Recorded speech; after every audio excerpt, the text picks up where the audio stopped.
ఇక వాణిజ్య గణాంకాల డేటాలో వ్యత్యాసాలపై అంతర్జాతీయ ద్రవ్య నిధి ఐఎంఎఫ్ పాకిస్తాన్ ప్రభుత్వాన్ని వివరణ కోరింది.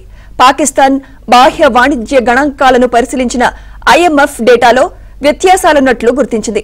గత 2 ఆర్థిక సంవత్సరాల్లో 2 ప్రభుత్వ సంస్థలు అందించిన వాణిజ్య డేటాలో $11 బిలియన్ వ్యత్యాసం ఉన్నట్లు తేలడంతో వీటిపై వివరణ ఇవ్వాలని పాక్ ప్రభుత్వాన్ని కోరింది.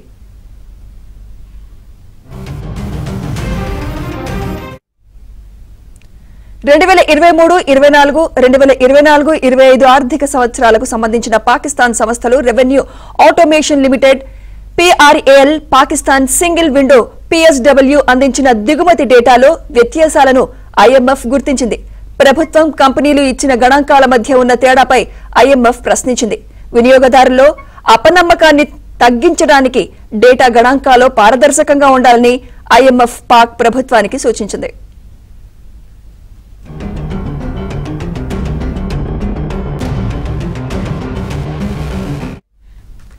కాగా ఆర్థికంగా తీవ్ర గడ్డు పరిస్థితిని ఎదుర్కొంటున్న పాక్ IMF నుంచి సహాయం పొందుతోంది. కాగా IMF పాక్ కు అందిస్తోన్న సహాయంతో భారత్ అభ్యంతరాలు వ్యక్తం చేస్తోంది.